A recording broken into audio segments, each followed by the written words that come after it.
বিখ্যাত সেনানায়ক ইখতিয়ার উদ্দিন মোহাম্মদ বিন বখতিয়ার খলজি কোন দেশের নাগরিক ছিলেন? উনি ছিলেন আফগানিস্তানের।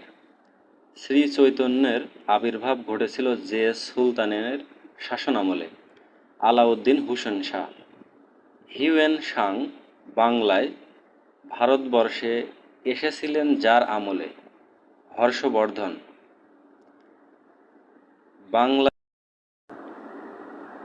বাংলাদেশে ভূঁইয়াদের অভ্যুত্থান ঘটে আকবরের সময়। নবাব সিরাজউদ্দৌলার পিতার নাম কি? জয়নুদ্দিন। কত খ্রিস্টাব্দে ইংল্যান্ডে দি ব্রিটিশ ইস্ট ইন্ডিয়া কোম্পানি স্থাপিত হয়? 1600 সালে। ইংরেজ বণিকদের সরাসরিভাবে বঙ্গদেশে বাণিজ্য কেন্দ্র